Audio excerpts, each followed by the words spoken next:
Oh, okay. Okay, good. Thank you, Cesar. I hope you don't mind, Gary, that we're recording the session.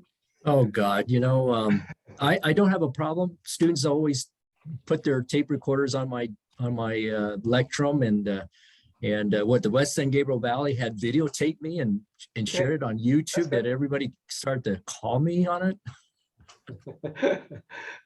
Okay. Well, thank you. All right, let's start. Well, good morning, everybody. Thank you for coming to the commercial meeting.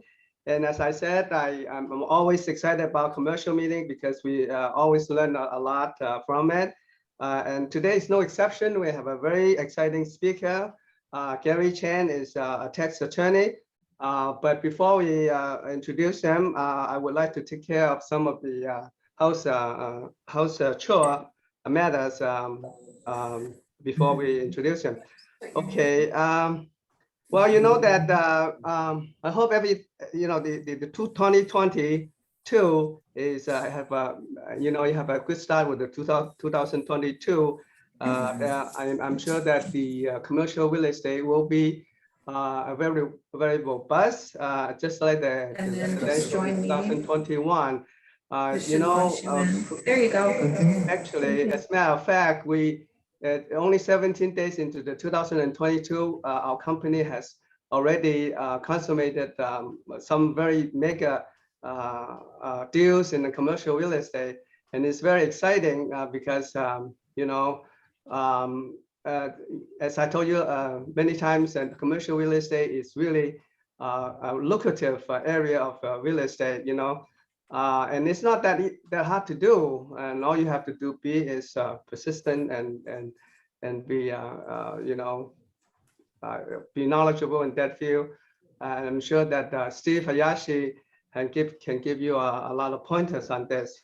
Okay, so good luck. The commercial real estate look really good as predicted by the CAR and NAR. Okay, another matter is that every year we have the awards for the agents. Okay, and the criteria I in the last 2 weeks I sent you the criteria for the residential and the commercial awards. As you know, that the residential award you have to achieve at least 125,000 in the gross commission for the year. And for commercial, you have to achieve 200,000 minimum. So if you have not been contacted by Red Lee in terms of the awards, and you think that you're qualified for those awards, please call him, and we have to get that finalized by the January the 24th, which is next week. So far, we have 23 agents that qualify for the residential awards, and it's pretty encourageable that a lot of agents this year has broken their records. So 2021 has been a very good year for the residential real estate. So we want to give an encouragement for those people who have achieved this kind of excellence. And so in about a few months, probably in April or May, we will have an award ceremony to celebrate that. So before that, if you think you're qualified, please let us know. Okay, and the last thing that I have to tell you is that we have a very good program, in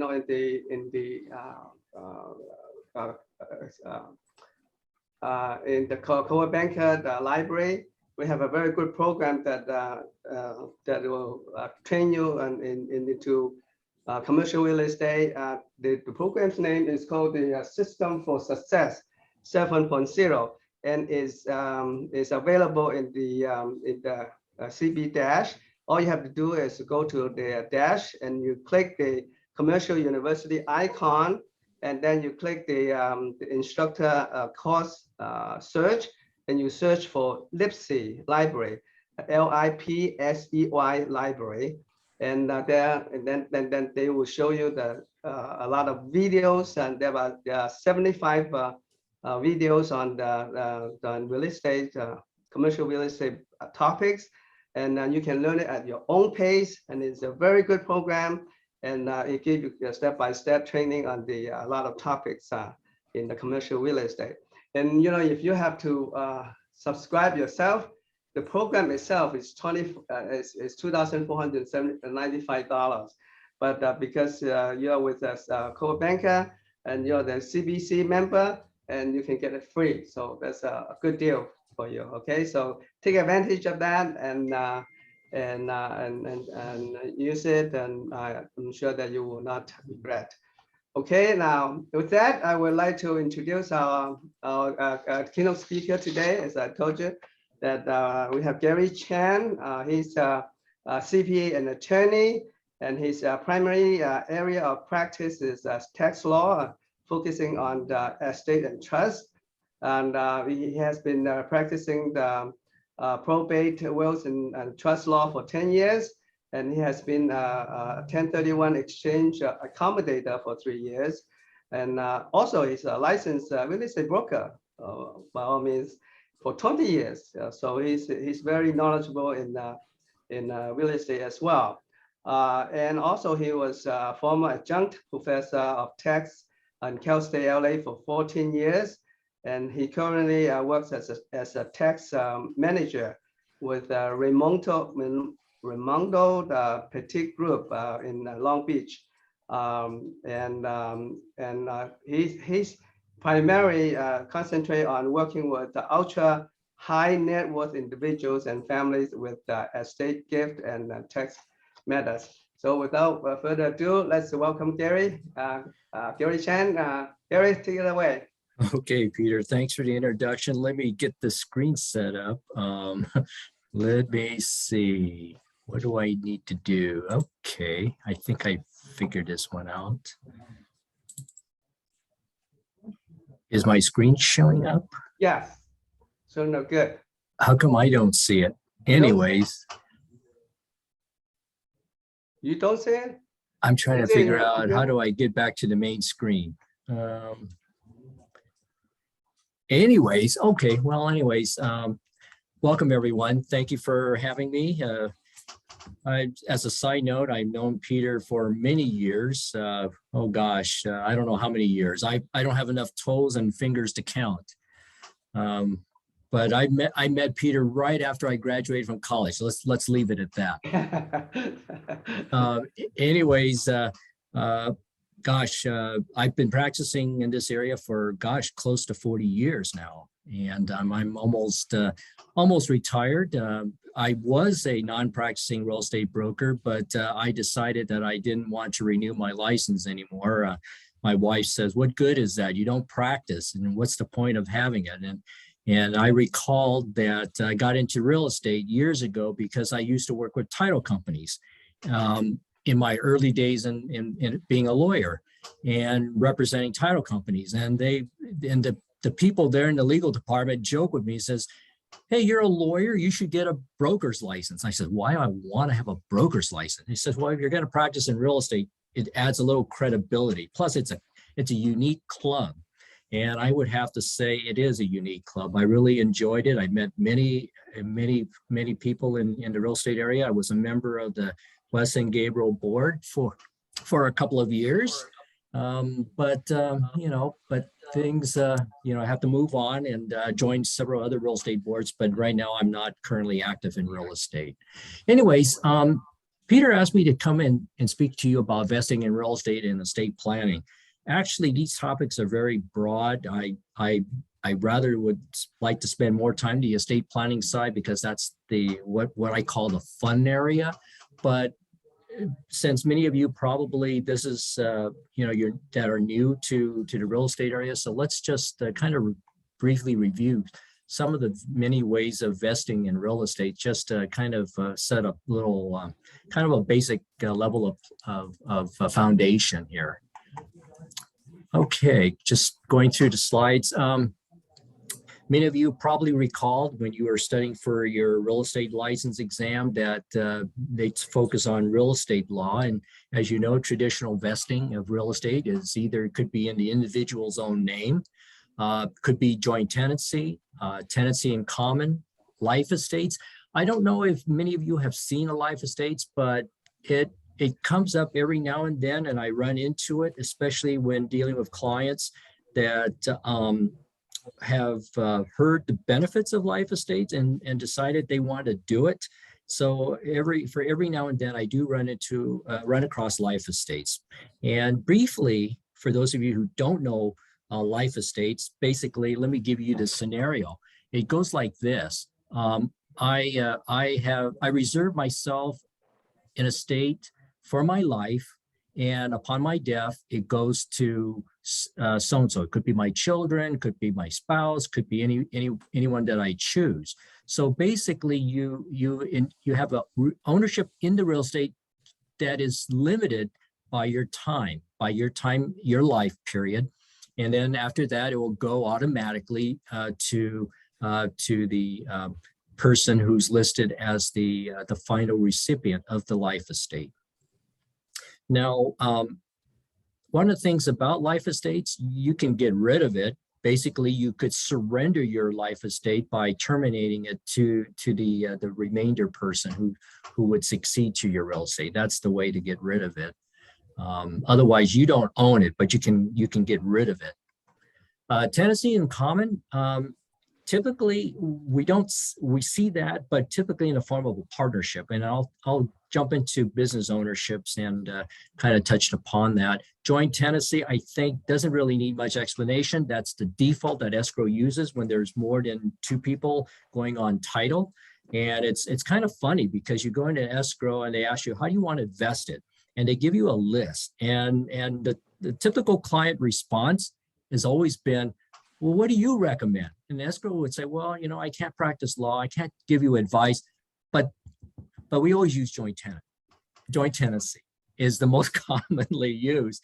And it's funny because my wife asked me the other day, can you check title and see what's the title? I said, well, most likely be joint tenants. Well, I don't think so. I hope not. Anyways, when I pulled the deed, and sure enough, it says joint tenancy. I says, it's easy. That's typical escrow and typical common people, common sense way of selecting things, because they don't know what to select. And maybe you being in real estate, you might be in a position to offer them more information. And you don't actually have to pick for them, but you certainly, there's a wealth of handout that the title companies have that you can probably get your hands on, that you can give to your clients, so that kind of help them to decide before they walk into the escrow office. All right, individual, I think everybody knows what that is. Okay, next one. I call this modern investing because it wasn't available many years ago, but it's available now, and it's becoming more and more so. One area is community property. We'll touch upon it, but I'll just briefly go over them. There's a transfer on death, and then there's of course, the revocable living trust and the business entities. So let's touch upon community property. California and 10 other states are what we refer to as community property states. And basically all it says is that husband and wives is treated as a partnership. And being a partnership, they have each partner has rights to the community. So they share things equally. So that's why it's referenced when you hear the words, oh, it's split 50-50. It's because community property is a partnership. It's an equal partnership. Unlike common law states where the underlying theory behind common law is that marriage is by contract, that people get married, they agree to get married.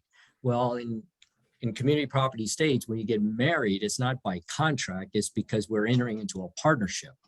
So that's the way it's kind of viewed. And of course, I'm using the layman approach. It's not pure legal. So Peter might argue with me, oh, I remember in law school, such and such, but this is just in general. So you kind of get a general feeling of what community property is basically. Transfer on death is relatively new. It's not used very often, but it's very similar to accounts that you see at the bank. They call it pay on death accounts, but in real estate, they don't say pay on death. They just say transfer on death. And basically what it means is that I own this property, but if I die, it should transfer to so-and-so or my kids or my spouse, as the case may be.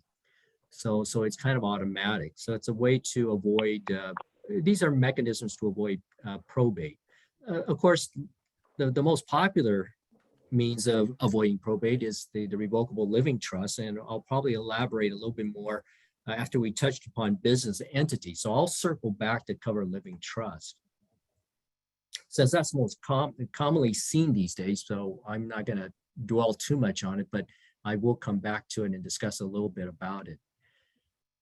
Business entities, just to give you an overview, we have corporations, we have S corporations, limited partnerships, limited liability companies. There are other types of business entities which I did not list. They are, for example, foundations, especially private foundations. You do have nonprofits. They're business entities typically, but since you're not going to deal with them too much unless you're working with the like the nonprofit organizations like the universities and colleges, and you're called upon to sell some real estate and things like that. You're dealing with either the university itself, the college, or the foundations, depending on the case, as the case may be. Limited partnership was very popular many years ago. It's becoming less so because of the new kid in the block on the street, which is the limited liability companies, LLCs, as they're commonly called.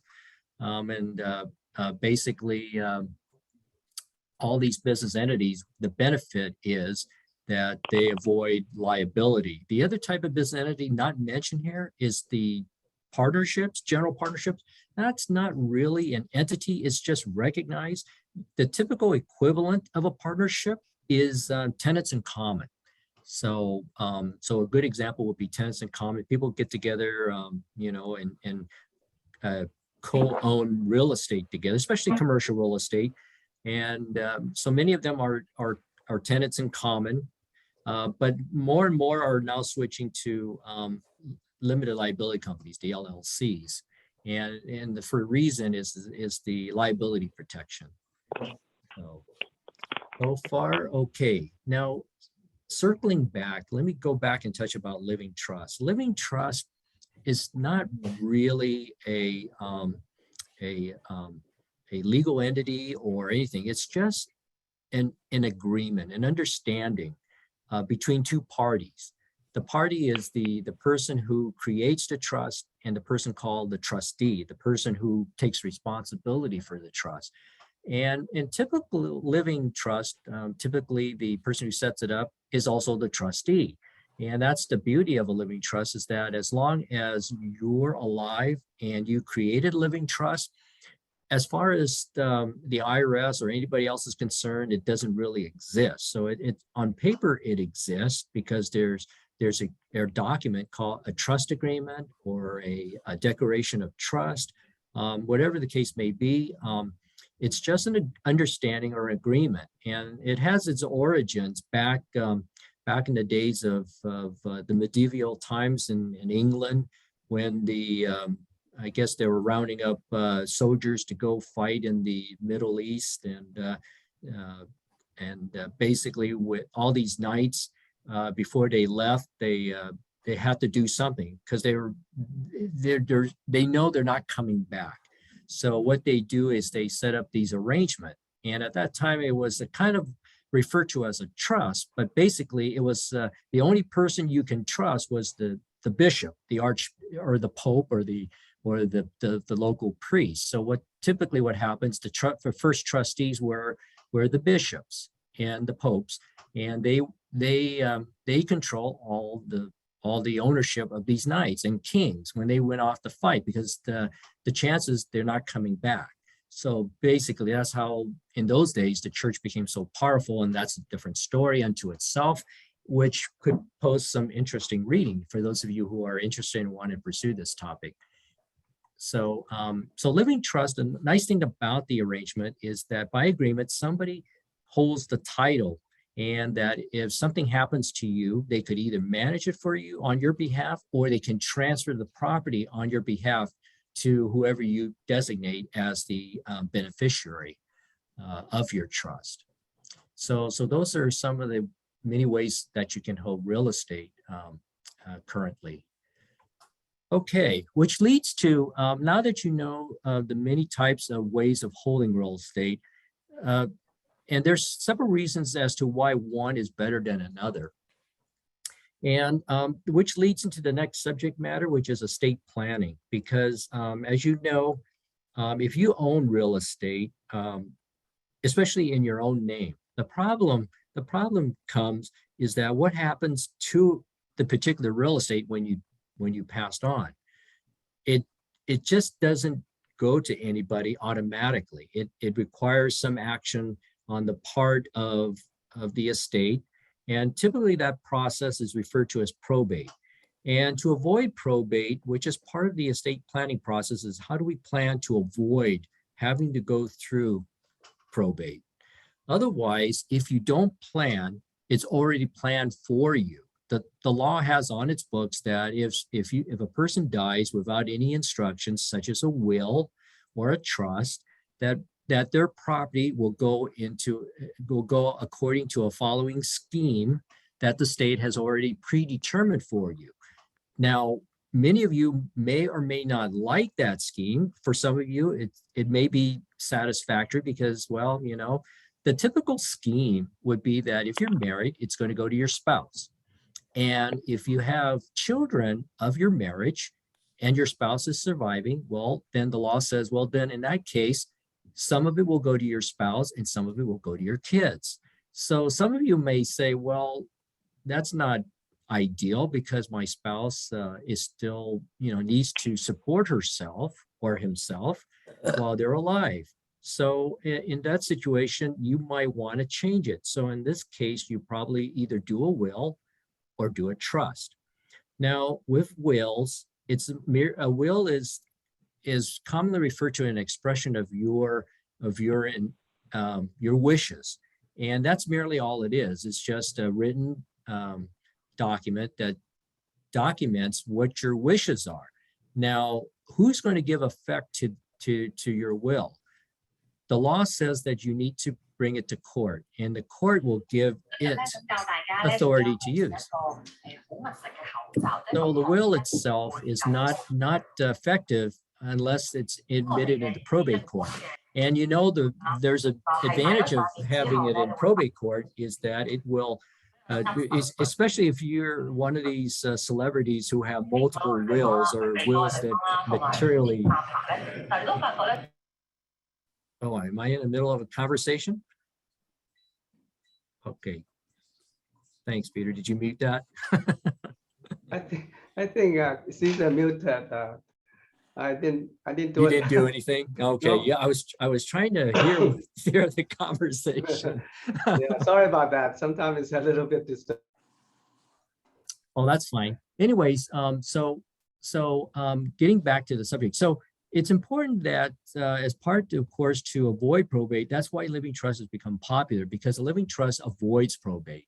And before I get deeper, I want to touch upon some critical numbers and facts so that you have that for your information. Gifting is part of the estate planning process. And right now, the annual gifting that you can make a gift to is 16,000. They increased from 15 from last year. So you give, you know, you can give away 16 to anyone. You know, without worrying about paying a gift tax. Each and every one of us have a lifetime exemption amount, and currently it's if something happens to us, the first $12 million is exempt from estate tax, so we don't really have to worry about it.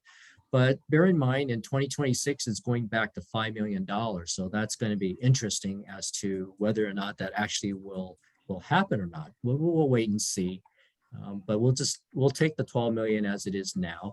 And what it means is that if you have an estate that's worth 20 million, the first 12 million is exempt. So you're going to pay taxes on the remaining $8 million, which is a sizable savings, significant amount of savings.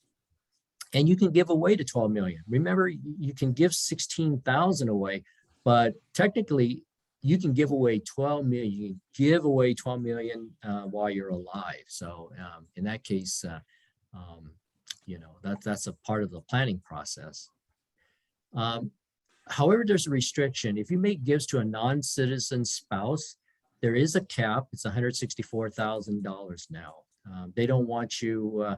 Well, first of all, there's a propensity in the U.S. that are anti-foreigner. So if you marry a foreigner, they don't want you to give away all the U.S. assets to a foreigner. They want to put a cap on that, and the cap is $164,000.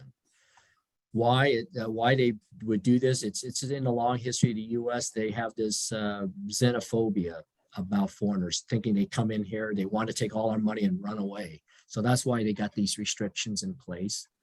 And then there's a concept of portability. If you remember the $12 million, if you're not able, if your estate is such that you have less than 12 million and you're married, any portion that you didn't use, you can transfer it to your surviving spouse. So that in the event that your surviving spouse, who was fortunate enough to live long and own the real estate that you pass on to her, that more than doubled, and now the estate is worth in excess of 24 million, she'll be able to use her 12 million and plus whatever you left over from your estate. And typically, many spouses usually leave all their estate to their surviving spouse. So in that case, they never use the full 12 million. So basically what the surviving spouse will get is not only their 12 million, but they also get your 12 million. So $24 million exemption is pretty big exemption for estate purposes. Advanced planning strategies. Well, before I get to advanced planning strategies, let me just circle back and talk about estate planning in general. So in a sense then with the trust, the nice thing about the trust is that everything is pre-planned. Hopefully before you passed on, you got everything under control. And part of the estate planning process, especially if you have not done so for yourself, but you're going to get several different types of documents prepared while you're there. And typical documents will be, of course, there's the will, there will be healthcare powers of attorney, and there will be healthcare directives and also a durable power of attorney for finance and a few other documents that are prepared. Basically, what is meant to do is to do everything possible while you're alive at the moment of creating your estate plan that you're going to try to avoid probate without even having, the reason is that probate is kind of almost today an unnecessary step, but it's there in case that you forgot something. So typically, as you know, that in real estate, especially if you finance real estate, many times the lender will require that you take your real estate properties out of your trust before they do the financing of the real estate. And typically, you're supposed to, after financing is complete, you transfer that property back into your trust. But human nature somehow prevents us from doing that, or inertia, whatever the case may be. Transferring it back in real estate has become kind of a forgotten step. So typically, when we find that we have to go to probate, it's because the forgotten step prevents the avoidance of probate avoidance. So typically, it's the real estate that was transferred out of trust to accommodate a refinancing. And to get it back into the trust, we have to go through probate after the person died. And typically, we don't discover this until either one, there's a refinancing of the property when they discover it. You discover that, hey, the mortgage folks brings to your attention that it's in your name, it's not in your trust name, and you thought it was in your trust name, or when you come to sell the real estate, a title report is pulled, and and lo and behold, you find that it's in your name and not in trust's name. So typically that it's discovered by accident and things, or maybe sometimes your estate planner or your financial planner will probably say, hey, be sure to make sure that all your property is titled under the trust, and then you do a due diligence and check, and that's when you discover this. But typically, if none of these things happen, it usually be a forgotten asset that gotten taken out of the trust many years ago, and can result in having your estate go through probate to put it back into the trust. Let me see. Peter, is there anything else about the trust that I should mention? I was wondering, if you have to transfer your assets to your trust, the stock in a private company is usually a little bit more cumbersome, right? Can you talk about that a little bit? It's well, it can be cumbersome, but it's like anything else, like real estate. There are documents that will transfer ownership, and if you're referring to like LLC interest or corporate stock, Yes. typically it's easy. A corporate stock be just by the stock certificate. They'll instead of naming it to the person individually, it'll be in the name of the trust. And same thing with the LLC interest.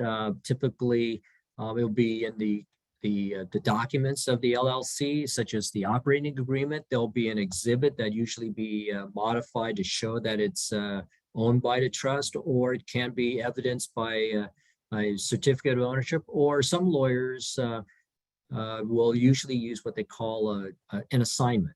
So an assignment will be a written documentary evidence of a transfer of the ownership interest in an LLC. And so assignment will be a simpler process compared to like you physically transfer the stock or certificate to the trust. well, right? they all both you have to do is to just execute the assignment agreement and sign it and put it in the LLC file.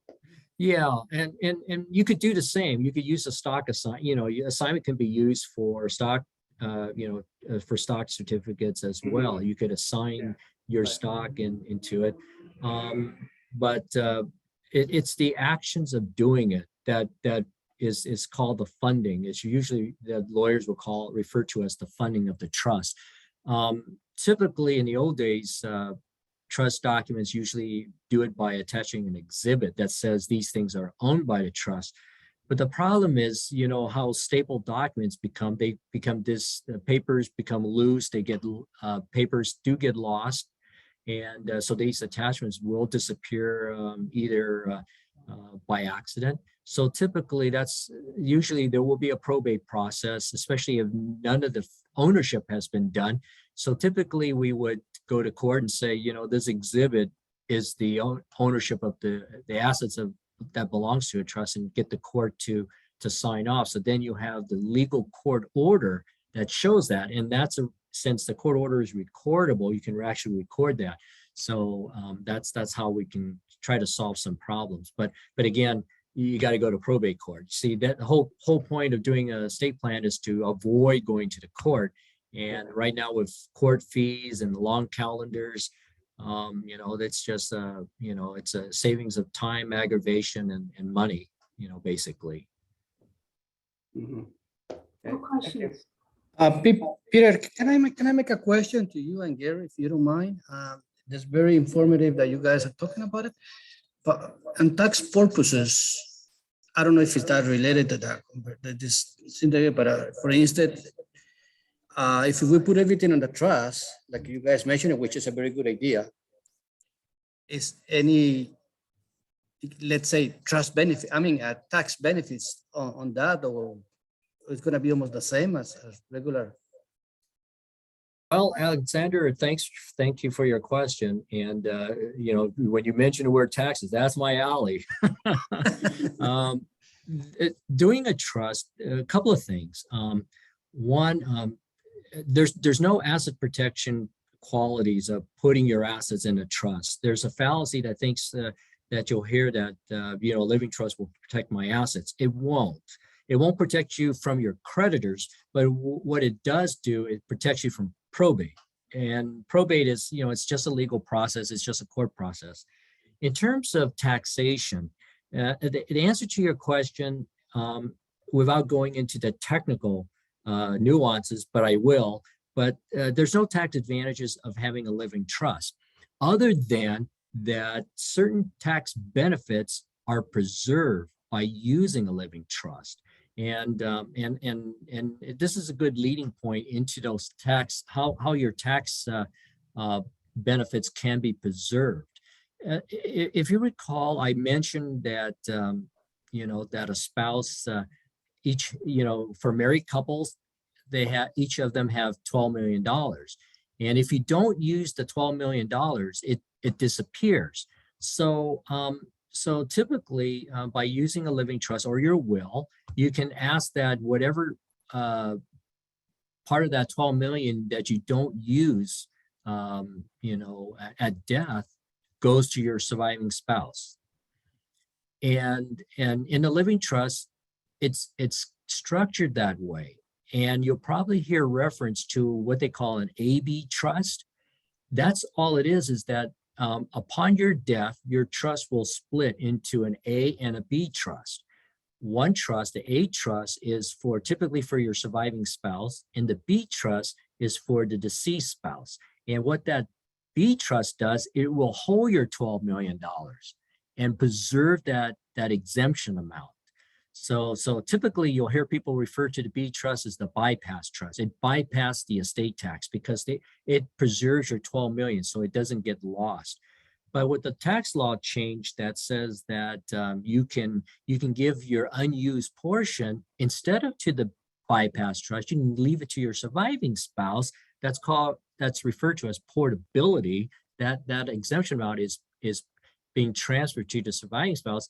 There's less and less need for the B trust, but the B trust is always there because there may be a reason for it. One, you want to save, especially in multi-marriage relationships, you want to maybe preserve the 12 million for the benefit of your kids of the first marriage or second marriage or whatever, as the case may be.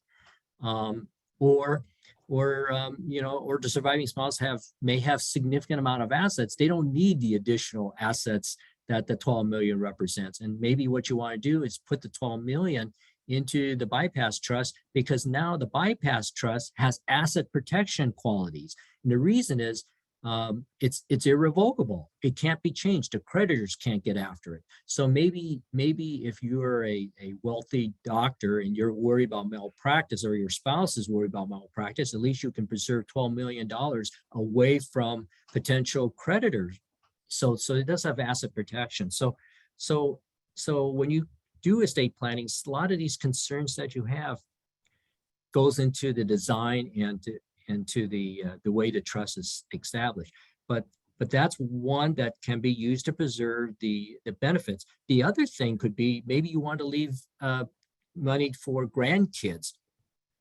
You could set up the bypass trust to be a generation skipping trust where it can skip generation. Maybe your kids are well off. Maybe they don't need the money. Maybe your grandkids maybe need a head start, because you don't know if your kid's going to give them anything, so the grandkids at least could get something. Well, there's an estate tax at every level, at the children level, the grandkids level. Well, there's a tax benefit rule that says that you can skip a generation. You can transfer 12 million and exempt them from not only the estate tax, but you can also exempt it from the generation skipping tax. So it's a double win, double benefit. So you save yourself two taxes by doing that. So Alexander, I hope that answered your question without spending so much going into it. But you got me so excited. But that's part of my job and my role is consulting of what we can do to create the structure. And the trust is a viable structure for doing that. And yes, Peter. What about the assets that you put in the B trust? the appreciation from that B trust is not taxable, right? Well, mean, Peter, you you have to. Hello? There is a limitation. The assets you put in the B trust. Well, let me back up and tell you there's a tax benefit when you die, and so Step up, yeah. and but don't everybody jump out and go kill yourselves, because it's not worth it. Enjoy your life. But when we die, all our assets miraculously get stepped up. So if you hear reference to a step up in basis, that's what's happened. So let's say, for example, you own what is it, Tesla stock, and you paid and it was worth $1 million when you die, but later on, well, it's worth $1 million now, but back then you put 10,000 in it, and it's worth, it's appreciated 10 folds or 100 folds. And, so now that you die, on your date of death, that Tesla stock, instead of being cost out by the IRS at $10,000, your original investment, it's now being cost out at $1 million. So what happens is that your beneficiaries could the next day run down to Charles Schwab and sell all your Tesla stock, heaven forbids, and cash out the $1 million. There's no capital gains tax. It's the same thing with real estate. It's a step up in basis that happens. Well, unfortunately, when you transfer to a B trust, when your spouse dies, there's no additional step up on that $12 million that you have put into the B trust. So the basis at your date of death carries on. Now, that's why, for tax planning purposes, we don't put anything into the B trust if we want to get the double step up. So we'll leave everything with the surviving spouse, so that when the surviving spouse passes, everything will get stepped up to the full fair market value when she passes on. So that's part of the planning process. So so it just complicates things, but everybody's situation is different. So we try to accommodate what the goals and objectives are, and structure it that way. Does that answer your question, Peter? Yes, thank you. Okay, well, let's go back to the slides here, advanced planning strategies, because now we're going to talk about some stuff that are new and relatively advanced techniques. Dynasty trust. Remember, I talk about you can leave things to the grandkids and basically skip the generation skipping tax, so they're exempt. Well, if you take that concept a step further, well, all trusts, especially one in California, the maximum term is 99 years from the last life mentioned in the trust document. So there's a cap on how long the trust can exist. There are some states like Delaware, they take the cap off, and there's no limit, so that you can create what they call a perpetual trust. These are referred to as dynasty trust. Now, if you were to exempt these assets from generation skipping tax, this trust will escape generation skipping tax forever. And these are quite popular with the very wealthy families. They're expensive to set up and establish, and you have to use an out-of-state trustee, which is why they're kind of expensive. But a lot of wealthy families do use these things because they want to create a family wealth. And the typical, you may have heard of the Kennedys and the Rockefellers. They have dynasty trusts. So it's basically trust of the rich and wealthy. So I just threw that out because some people, 20 million, 30 million, that's a lot of money. And if you don't touch it for like 100, 200 years, you imagine what it could grow to without, being held back by taxes. So that's a new concept of advanced planning strategy. Another one is called incomplete non-grantor trust. And sometimes you'll hear it on the streets. They're referred to as dings and nings. And no, they're not accidents that cause these things. But the ding is a Delaware, and a ning is a Nevada. And basically, these are trusts that are used to avoid state taxes because Delaware and Nevada don't have state income taxes for individuals.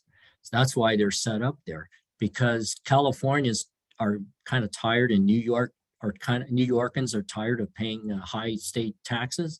So they create these dings and nings and transfer some assets out there to simply avoid state taxes.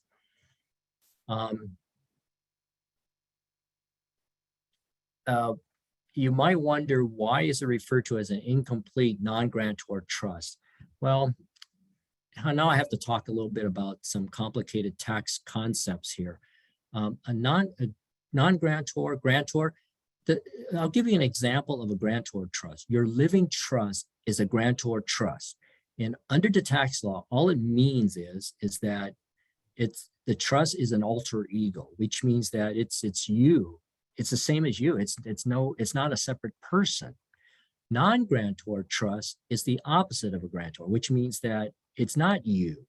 And basically, so in this case, a non-grantor trust has to get a tax ID number because it's considered a person by the IRS, because it's not, if it's a grantor trust, they just use your social security number. But a non-grantor trust is like a corporation. It's created and it's a person, it's a legal person. It needs to get a tax ID and it file its own income taxes. Now it says an incomplete. Well, it all has to deal with the tax law, that the reason for it's called incomplete. It's the job of creating this trust is not completed yet. So it's these text terms that tax practitioners use to create these things. It just simply means that these trusts is not considered a completed for gift tax purposes. So if I were to make a gift to an incomplete non-grantor trust, the IRS does not recognize the gift because it's like making a gift to yourself. So that's why it's called incomplete non-grantor trust. And the non-grantor refers to it, this is a taxable person, but it's an incomplete. So it's a little confusing, but for tax practitioners, they know what this is all about. But the primary reason, or for this particular trust, is to save on state income taxes.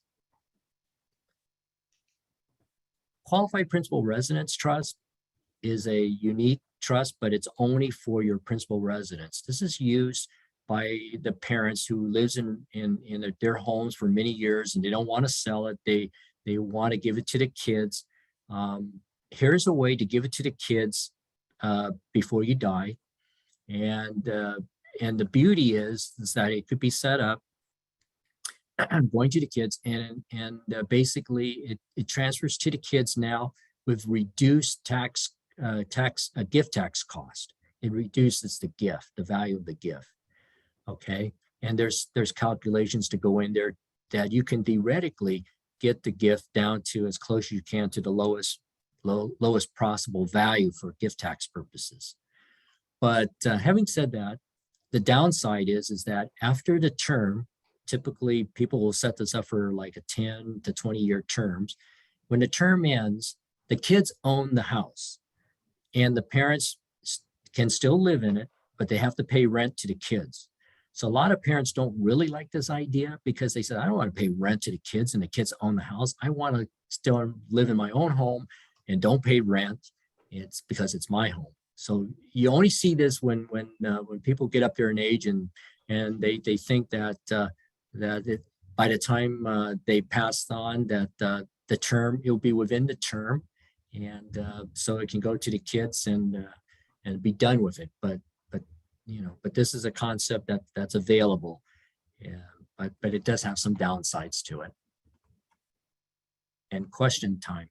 So how am I doing for time, Peter? Speaking of time. Good, you're doing good.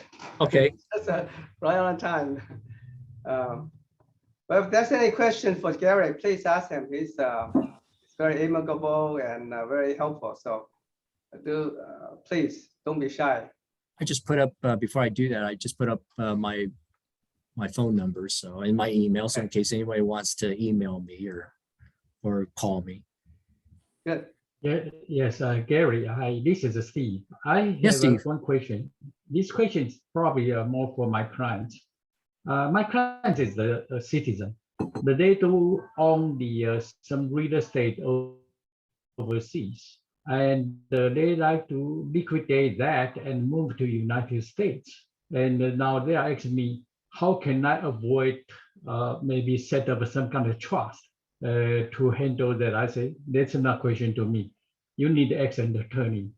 Do you think if I can refer my clients to you, can you help them? The international real estate and the trend move to United States. I mean, they are going to liquidate that. Yeah, I haven't practiced international for a number of years, but I do know of some good attorneys that do practice international and might be able to, that I may be able to give some names for referrals. But once they repatriate the funds, bringing it back into this country, then it's all domestic. That part I can certainly assist them with, but the foreign, it's a little beyond my abilities at this point. But I do know some things, so we can talk offline about that. Okay, no problem. I will just give them your information. You answer the questions to them. Okay. Thank you. I have a questions. Hi, Gary. Hi. I would like to know, does LLC holding the real estate go into the probate? Does LLC holding Real estate going into to probate? It depends. And it depends on how the ownership of the LLC. If the LLC is held by a trust, the answer is no. If it's in the individual's name, possibly.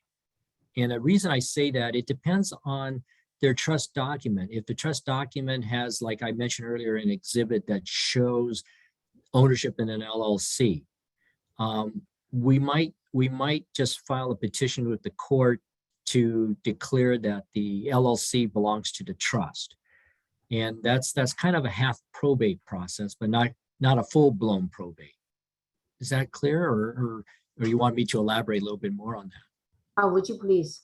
So there's an exhibit called assets of trust assets. That's you usually refer to Exhibit 1 or Exhibit A in the living trust documents, if there's a living trust document. And basically, if they don't reflect on the books and records that the LLC interest belongs to the trust, so you'll have to go to probate court to have that property declared part of the trust, and that's the declaration is by a court order. But you don't have to do a full probate to do that. You can go in on this one petition, just a petition to declare this asset as belonging as a trust asset.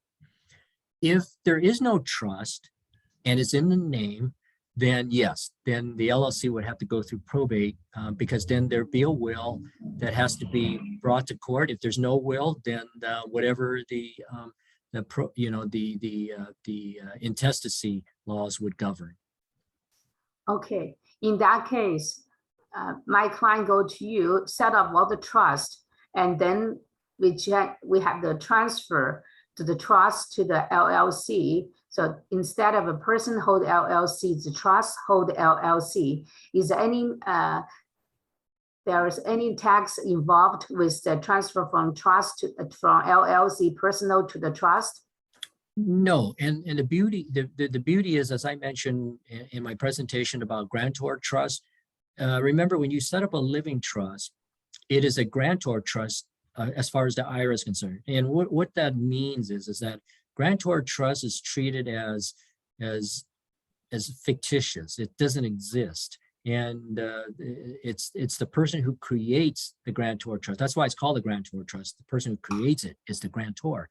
So it's a Grantor Trust. So as far as the IRS is concerned, it is not a separate entity, does not pay taxes, only the individual. So all the income would still be reported by the grantor, the person who created the trust. So the answer to your question is there's no additional taxes and stuff. Now, when I say no additional taxes, I'm not referring to real estate. That's real estate taxes. That's a totally different ball game, and I'm not qualified to talk about the real estate tax at this time. Okay, if that case, we set can you transfer for us after you set up trust? Well, the attorney who created the trust would handle the transfers of the LLC to the trust. It could be just letting well, it depends on how the LLC is structured. If he owns the LLC, it's simply that they would just modify the operating agreement to specify that the owner is the trust. If it's a formal LLC managed by somebody else, then maybe it would be a letter of instructions from your client or from your client's attorney to the manager at the LLC, giving instructions to change the ownership. Those types of things. Thank you It just so much. it depends on the circumstances. Yeah, very clear. Thank you. Mhm. Thank you. Gary, I have one more question, if you don't mind. Let's say I have an investor, he buys property, fix it and sell, things like that, and he has an LLC. It is advisable to create a different LLC for each property that he buys. For instance, Main Street, LLC, 123, whatever, and then he buys on Pine Street, or if he used the same LLC that he has. Well, the answer, it will depend. The answer will depend on who he talks to. But in theory, it would be ideal to have separate LLCs for each property. And the reason for it is that if the objective was asset protection, you don't want to put all your eggs in one basket. Exactly. Yes. So that's the theory. In practicality, it can be cumbersome, to do that, because I had somebody who called me up and said 20 years ago they put a real estate in a LLC and they forgot about it, and now when they go in to refinance, the problem is because they forgot to file their taxes, paid $800 to California every year. The penalties added up, and they're talking about 20 years. It's almost $16,000 before interest and penalties. And there's a fee to get the LLC revived.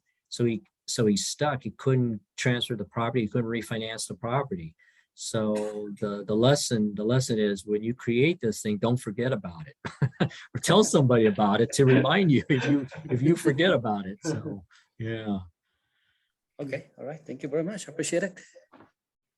Gary, this is Carol. I have a question. In relating to the AB trust concept, if you have a life insurance, would you put the beneficiary in the name of the spouse or the trust? Well, it depends. It depends on the circumstances. If we're talking, if your estate is less than, the 12 million or even 5 million, and depending on the amount of the life insurance, if it's a small policy, you can name the beneficiary your trust for your life insurance policy. You could change the ownership to your trust as the owner, and you could be the beneficiary of that life insurance policy, and that's not a problem.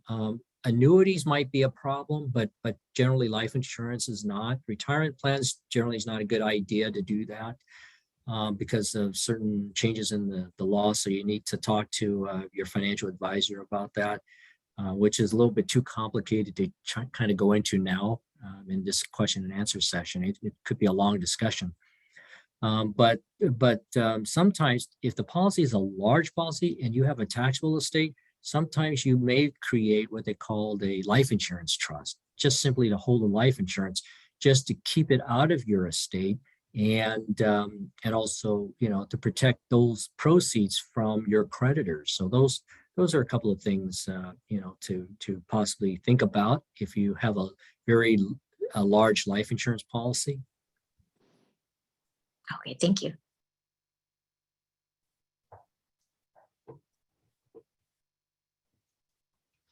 Okay, more question for Gary? Well, thank you everyone right. for your patience and for your attendance. Excuse me, Thank Oh, you. Just somebody have else? two Oscar, more you have a questions. question? Sorry. yeah, sorry. Yeah, for two more interrupting. questions. Yes, Uh, how much is the consultation fee? I can't speak for anybody. You know, initial phone call with me is, you know, there's no charge for it, but it depends on where it goes. If it's something that I handle, and again, I don't create estate plans. I may consult on estate plans, but I have to refer you to an attorney that will draft the documents for you. You know, I'm a consultant, and basically I don't draw up these legal documents and stuff anymore. So that's one caveat. So hopefully it answers your question there. Yes, and there's 3 offices. Which office you work for? I'm in the Long Beach office. Okay. Yeah, Alright. we're a CPA and business consulting firm. I'm not only a CPA, but I also do a lot of consultations and stuff. But mostly that's what I do. I don't draft legal documents anymore, and all because you know, I just have way too many things to do on my plate that I just don't have time for that. So Okay. Do you do 1031 exchange? I don't anymore. I do some consulting on it, but generally I refer you to the firms that do accommodations. Our firm does handle many of our clients do 1031 exchange. That's why, you know, like every now and then I do some consultations on it. But these typically involve commercial real estate, you know, large commercial real estate and stuff. Not typically family homes, but every now and then we do get you know, apartment buildings, that type of things. Okay, great. Well, thank you very much.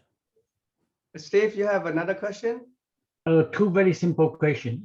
First of all, are you bilingual?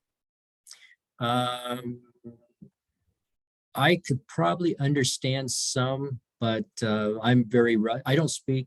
I'm not native. I was born here, so many of you probably wonder why I don't have an accent. But I have a 30% comprehension of Mandarin, and my Cantonese is shrinking very fast due to non-use. maybe it's down to 10% since I don't use it. I don't hardly ever use it. Maybe in my early college days, I used Cantonese quite a bit because all my relatives don't speak English. They only speak Cantonese, you know, from Hong Kong, you know. Yeah. But I haven't seen them in years, and I haven't used it. And it's mostly 50-50, if anything. And I don't even think it's 50-50. It's more like all English. Mandarin, I have a fair comprehension of Mandarin, but I just understand it. I don't speak it. Every time I open my mouth to say something, they look at me and say what planet I was from, and because I don't get the sounds correct. I don't know why. The sounds Just don't come out. Like my kid. Yeah, second is easy. I will repeat it. We'll forward the PowerPoint to us. I'm sorry? Peter will forward the PowerPoint to us. Oh, well, I'm sure. Discussion is whether, Gary, will you send the PowerPoints to me, and then I will e-blast to all the agents? You mean you didn't take a screenshot? No. Yeah, I'll probably do that probably later in the day. Appreciate that very much. No At problem. least I need to get your information so I can forward to my clients. Okay, well, no problem. Diana Lu has a question saying that asking you whether you do the estate planning, but I guess your answer is no, right? Yeah, the answer is no. I don't. I don't draw the legal documents. Yeah. I do the estate planning for our clients, you know, but I don't actually do the documents. But we deal with the lawyers all the time. So, Yeah. And Okay. my only reason of being with the firm is because of my legal training, is that I spend more time doing consulting, because many times we look at the documents, and CPAs can't read legal documents. They try their best, but they don't understand what they read. So my job is to read it and translate it to the CPAs here. So. I see. Okay, thank you so much. All right, I think the time is, we're running over time. So thank you so much, Gary. It's very All right, informational, Peter. very educational. Thank you, Appreciate everyone. it very much. It's been fun. And then I want to ask if anybody has anything to share before we end the session. So is there anyone that want to share something, please, on your commercial listing or somewhat, let me know, let us know. And if not, then I will adjourn the meeting. Anything else? No? If not, then I'll adjourn the meeting. Our next commercial meeting is February 16. Oh, Peter, Alex, yeah. I'm sorry, at the beginning of the seminar, you mentioned a class that we have that is free through Poway Banking. Which class was that? I'm sorry. The free the core banker is called the Lipsy Library. You go to the dash and you go to the commercial university, and then I'll talk to you personally about that. Yeah, please. Thank you. No problem. Okay. All right. Okay. So if nothing to share, and now our next meeting will be February 16th. At the time we have a professor from USC to talk about industrial real estate. So it'll be very informational and should be exciting. So okay, I will see you next time. You have a nice week or nice weekend. See you later. Bye bye. Thank you. Thank Bye you. bye. Bye.